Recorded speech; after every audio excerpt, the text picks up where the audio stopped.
उद्योगपतियों को, सरकारी अधिकारियों को जब भ्रष्टाचार करने की बात होती है तो केवल गुड़गांव दिखाई देता है। जो कांग्रेस पार्टी की सरकार में, हुड्डा साहब की सरकार में जो मेट्रो लेकर के आए थे, 10 साल में उस मेट्रो को 10 इंच भी ये सरकार नहीं बढ़ा पाई। ये सरकार युवा विरोधी सरकार है, ये सरकार शिक्षा विरोधी सरकार है। जितने पेपर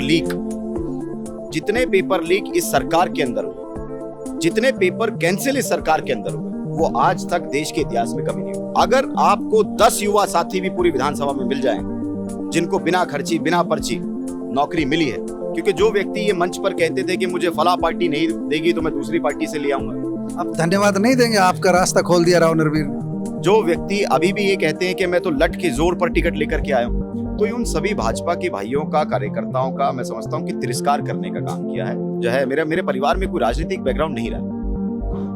मेरी तो 7 पीढ़ियों में भी किसी ने सरपंच पंच तक का चुनाव नहीं लड़ा। सामने जो प्रत्याशी है उनको विरासत में राजनीति में, विरासत से तय नहीं होते सियासत के फैसले। ये तो उड़ान तय करती है कि आसमान किसका है। व्यक्ति को परखने की एक ये भी निशानी है, गुफ्तगू बता देती है कौन कितना खानदानी है। टिकट अपने दम पर खींच के लाई गई या मिली है? नहीं, ऐसा नहीं है। उद्योगपतियों को, सरकारी अधिकारियों को जब भ्रष्टाचार करने की बात होती है तो केवल गुड़गांव दिखाई देता है। ये सरकार युवा विरोधी सरकार है, ये सरकार शिक्षा विरोधी सरकार है। जितने पेपर लीक इस सरकार के अंदर हुए, जितने पेपर कैंसिल इस सरकार के अंदर हुए, वो आज तक देश के इतिहास में कभी नहीं हुए।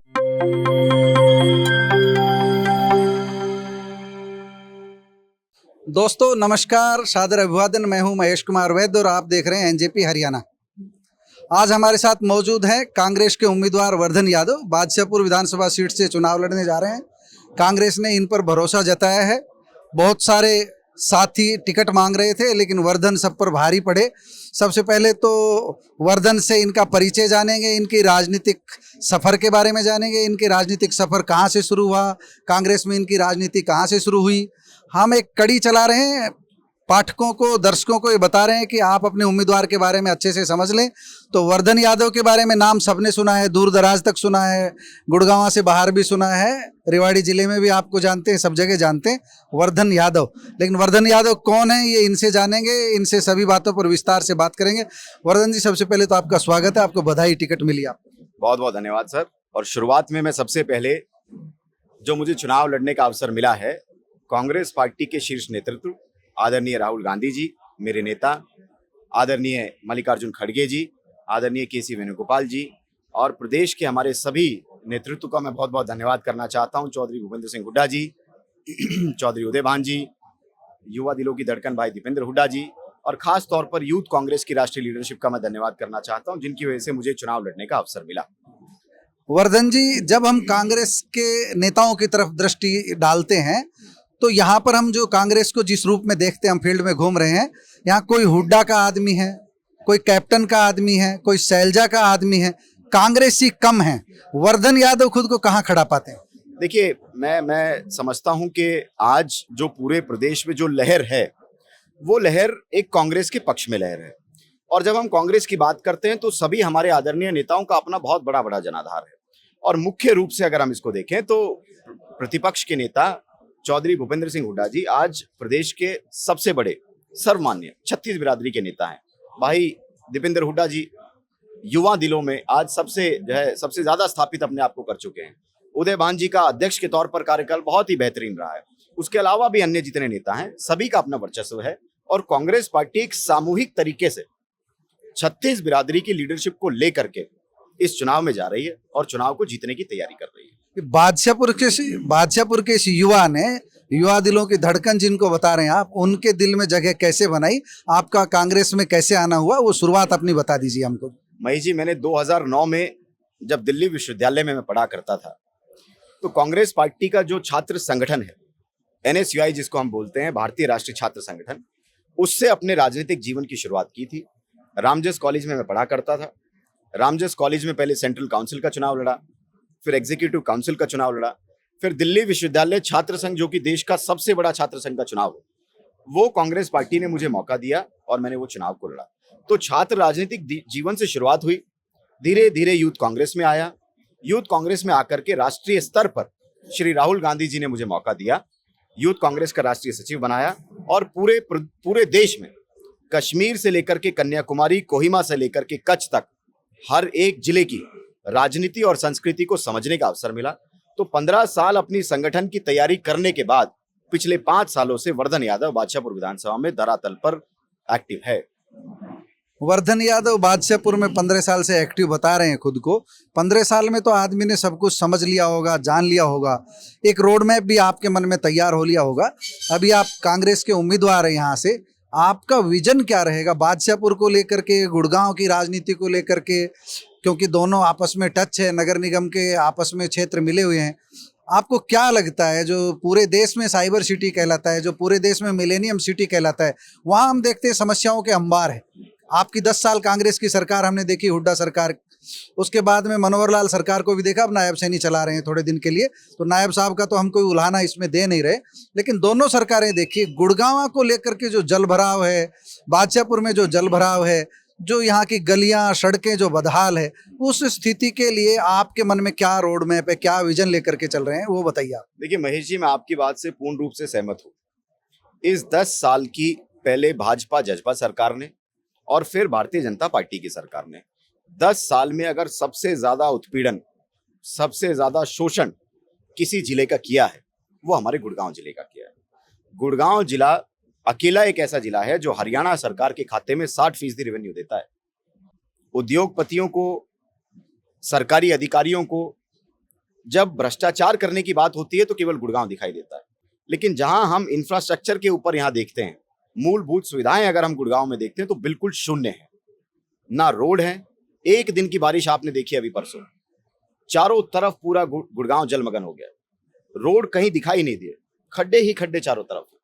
थोड़ी सी बारिश में पूरा गुड़गांव जाम हो जाता है। तो ये इंफ्रास्ट्रक्चर के जो मुद्दे हैं, ना सड़क है, ना सीवर है, ना पानी है, बिजली की बहुत भारी समस्या है। 14 घंटे बिजली कट होती है। शिक्षा और स्वास्थ्य के ऊपर इस सरकार ने कोई काम नहीं किया। 10 साल में ना एक कॉलेज लेकर के आ पाए, ना एक विश्वविद्यालय खोल पाए। एक सरकारी अस्पताल है हमारे पास गुड़गांव में, उसको भी तोड़ करके पार्किंग बना दिया गया। परिवहन की व्यवस्था बिल्कुल ठप है। जो कांग्रेस पार्टी की सरकार में, हुड्डा साहब की सरकार में जो मेट्रो लेकर के आए थे, 10 साल में उस मेट्रो को 10 इंच भी ये सरकार नहीं बढ़ा पाई। तो ये सभी मुख्य कारण है। रोजगार एक बहुत बड़ा मुद्दा है, क्योंकि बादशाहपुर विधानसभा प्रदेश की सबसे बड़ी विधानसभा है और सबसे बड़ी विधानसभा के साथ साथ सबसे ज्यादा युवा मतदाताओं की संख्या भी बादशाहपुर में। लेकिन सबसे ज्यादा बेरोजगारी भी हमारे प्रदेश और हमारे इस क्षेत्र में है।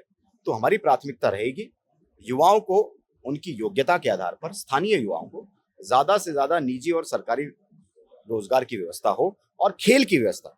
सबसे महत्वपूर्ण शिक्षा, स्वास्थ्य के साथ साथ खेल के स्टेडियम बने, क्योंकि आज जो आप देख रहे हैं गुड़गांव नशे की चपेट में बहुत तेजी से जा रहा है, खास तौर पर हमारे युवा साथी। तो उनको अच्छे खेल के अवसर मिलेंगे, खेल की जो है फैसिलिटीज बढ़ेंगी, तो उनको नशे की चपेट में जाने से रोका जा सकता है।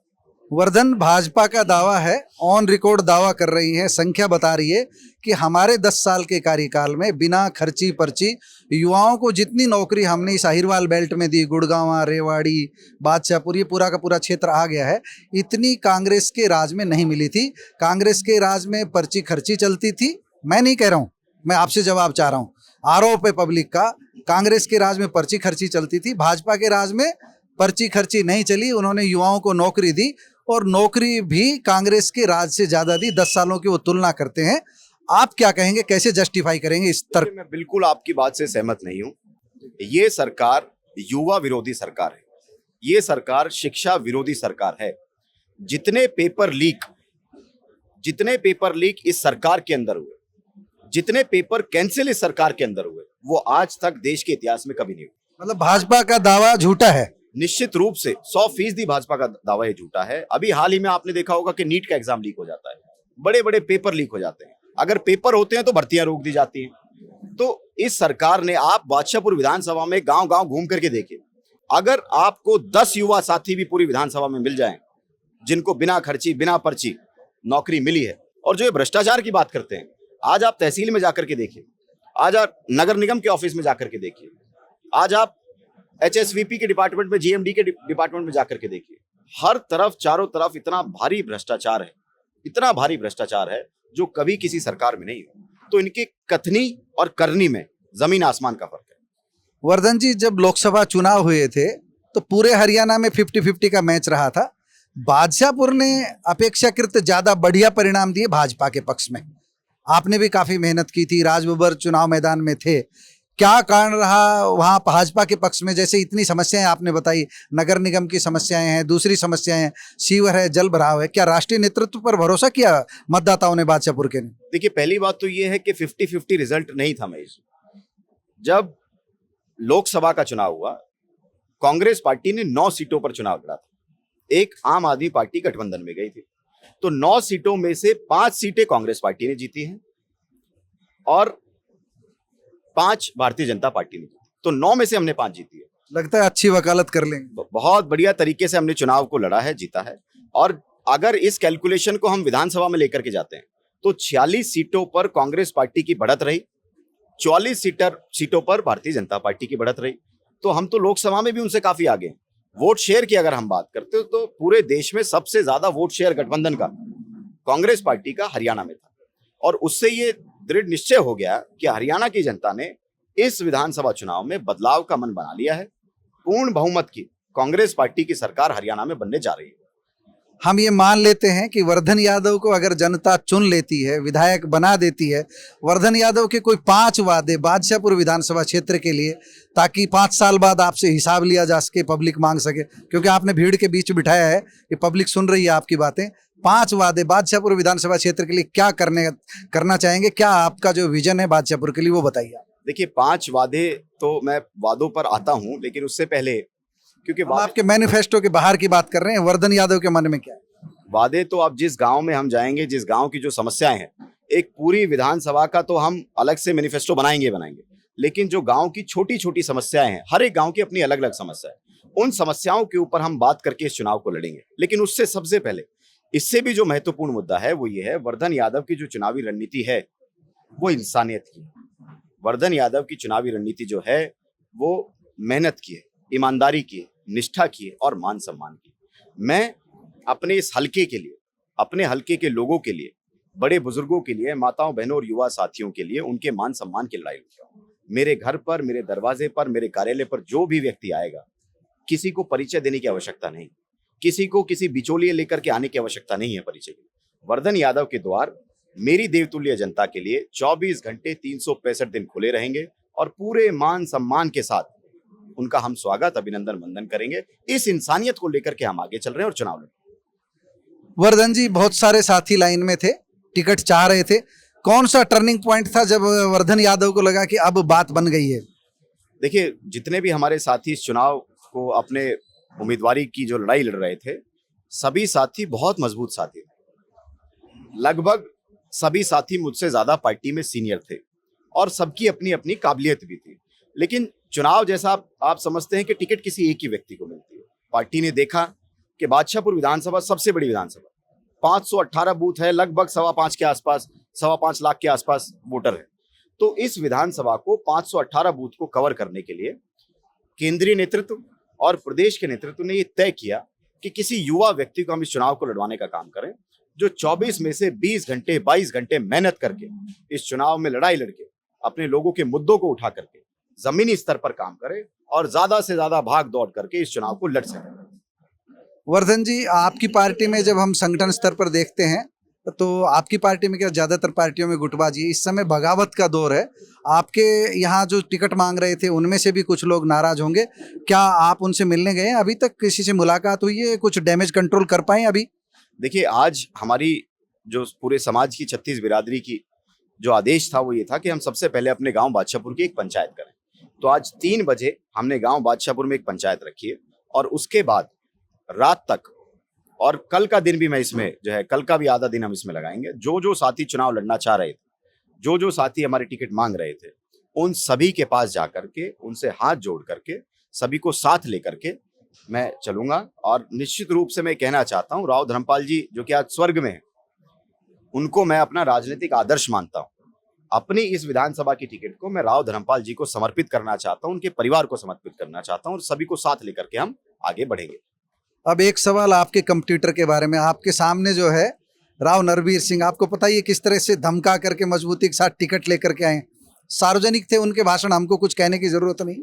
तो राव नरवीर सिंह है, दूसरे भी कैंडिडेट हैं, तो मुकाबले में सामने जो पहलवान है उसको किस दृष्टि से देखते हैं? देखिए, पहले तो मैं भारतीय जनता पार्टी के सभी नेताओं और कार्यकर्ताओं के साथ मेरी संवेदनाएं हैं और बहुत दुख होता है ये देख करके कि जिन भाजपा के कार्यकर्ताओं ने, नेताओं ने 10 साल अपनी पार्टी को मजबूत किया, झंडा लेकर के खड़े रहे, आज उनके साथ आखिरी क्षण में भारतीय जनता पार्टी ने उनकी पीठ में छुरा घोंपने का काम किया। क्योंकि जो व्यक्ति ये मंच पर कहते थे कि मुझे फला पार्टी नहीं देगी तो मैं दूसरी पार्टी से ले आऊंगा, आप धन्यवाद नहीं देंगे? आपका रास्ता खोल दिया राव नरवीर ने। जो व्यक्ति अभी भी ये कहते हैं कि मैं तो लट के जोर पर टिकट लेकर के आया हूं, तो ये उन सभी भाजपा के भाइयों का, कार्यकर्ताओं का मैं समझता हूं कि तिरस्कार करने का काम किया है। ऐसा भारतीय जनता पार्टी के प्रत्याशी को नहीं करना चाहिए था। और जहां तक कंपटीशन की बात है, मेरा महेश जी कोई राजनीति में पारिवारिक जो है, मेरे परिवार में कोई राजनीतिक बैकग्राउंड नहीं रहा। मेरी तो 7 पीढ़ियों में भी किसी ने सरपंच पंच तक का चुनाव नहीं लड़ा। सामने जो प्रत्याशी है उनको विरासत में राजनीति मिली। उनके पिताजी, उनके दादाजी, पूर्वज पहले मंत्री, एमएलए, एमपी रह चुके हैं। तो मेरे पास तो खोने के लिए कुछ नहीं है। आप चारों तरफ जो देख रहे हैं, ये सरदारी, ये युवा साथी मैंने कमाए हैं और इस चुनाव को लड़के मैं ऐसे हजारों लाखों की संख्या में लोगों का आशीर्वाद दूंगा, लोगों को कमाने का काम करूंगा, जो मेरी सबसे बड़ी पूंजी रहेगी। और 2 पंक्तियों के साथ मैं इसको जो है आपके जवाब को जो है पूरा मिश्रण करके 2 पंक्तियां कहना चाहता हूं कि विरासत से तय नहीं होते सियासत के फैसले, ये तो उड़ान तय करती है कि आसमान किसका है। आप उड़ान भरने के लिए तैयार हैं? हम आपसे ये जानना चाह रहे हैं, जो सामने कैंडिडेट हैं उनका एक सवाल हर जगह आ रहा है, ज़्यादातर जो मैंने कई जनसभाओं के सुने हैं वीडियो, ये सवाल आ रहा है कि जो उम्मीदवार होता है, भाई रिश्ता करने जाते हो जब भी उसकी खासियत देखते हो, क्या खूबी है उसमें, और जब आप अपने खानदान के बारे में बताते हैं, सारी बताते हैं, वर्धन यादव में क्या खूबियां हैं जो पलट कर जवाब दे सके कि हमारी ये खूबियां हैं, हम इसलिए मैदान में हैं और इसलिए हमें जीत की उम्मीद है? देखिए, मैं उनकी इस बात से 100% सहमत हूं कि प्रत्याशी का चयन उसकी बोली, उसकी भाषा, उसके दिए हुए मान सम्मान से करना चाहिए। ये मैं बिल्कुल उनकी बात से सहमत। और जनता से भी मैं आपके चैनल के माध्यम से, क्षेत्र की जनता से ये अपील करना चाहता हूं कि कोई भी पार्टी का प्रत्याशी जब बीच में आए आपके, तो किस प्रकार से उसके आचार विचार हैं, कैसी भाषा, कैसी बोली वो बोल रहे हैं, उसके आधार पर ही आप प्रत्याशी का आकलन करें। क्योंकि ये कहा जाता है, ये बताया जाता है, जैसे आपने खानदान की बात करी, खानदानी की बात करी, तो ये कहते हैं कि व्यक्ति को परखने की एक ये भी निशानी है, गुफ्तगू बता देती है कौन कितना खानदानी है। कौन कितना खानदानी? बड़े व्यंग जो है आपके चल रहे हैं। अभी हम उस पर बात करते हैं, जो यूथ है, अभी जो एक पॉलिसी बनती आ रही है, सभी पार्टियां, पीछे मोदी जी ने एक बयान दिया कि हम 1 लाख युवाओं को तैयार करेंगे, चाहे किसी भी पार्टी में। राहुल गांधी के बारे में आप बता रहे हैं कि यूथ पर ध्यान दे रहे हैं, तो आपका युवा होना भी एक वरदान बना आपकी टिकट में? देखिए, निश्चित रूप से कांग्रेस पार्टी हरियाणा प्रदेश में, पूरे देश में नए युवा साथियों को, जिनका कोई राजनीतिक बैकग्राउंड नहीं है, जो राजनीतिक पृष्ठभूमि से नहीं आते, जो नॉर्मल किसान परिवार के जो बच्चे हैं, उनको कांग्रेस पार्टी आगे करने का काम कर रही है। और ये हमारे नेता राहुल गांधी ने करके दिखाया, ये हमारे नेता दीपेंद्र हुड्डा जी ने करके दिखाया। मेरे जैसे व्यक्ति को मात्र 33 साल की उम्र में हरियाणा की सबसे हॉट सीट, सबसे बड़ी सीट बादशाहपुर विधानसभा से चुनाव लड़वाना अपने आप में मेरे प्रदेश के, मेरे इस क्षेत्र के युवाओं के लिए बहुत बड़ी बात है। और मैं समझता हूं आज एक युवा साथी वर्धन यादव बनकर के इस चुनाव को लड़ेगा। आप देख लें, टिकट अपने दम पर खींच के लाई गई या मिली है? नहीं, ऐसा नहीं है। मैं तो पार्टी का बहुत समर्पित, बहुत छोटा सा सिपाही हूं। 15 साल की पार्टी ने मेरी मेहनत देखी है, मेरे नेताओं ने मेरा परिश्रम देखा है, और ये जो बुजुर्गों का, माताओं बहनों का जो आशीर्वाद मेरे साथ रहा, इसके बल पर मुझे टिकट मिली है। आपने वर्धन यादव की बातें सुनी, सारी बातों को लेकर के उन्होंने अपना नजरिया स्पष्ट किया, छात्र जीवन से राजनीति शुरू की और अभी भारतीय जनता पार्टी का मुकाबला करने के लिए मैदान में उतर चुके हैं। कांग्रेस ने इन पर भरोसा किया, इनको टिकट दिए। आपका बहुत बहुत धन्यवाद वर्धन जी, हमसे बात की।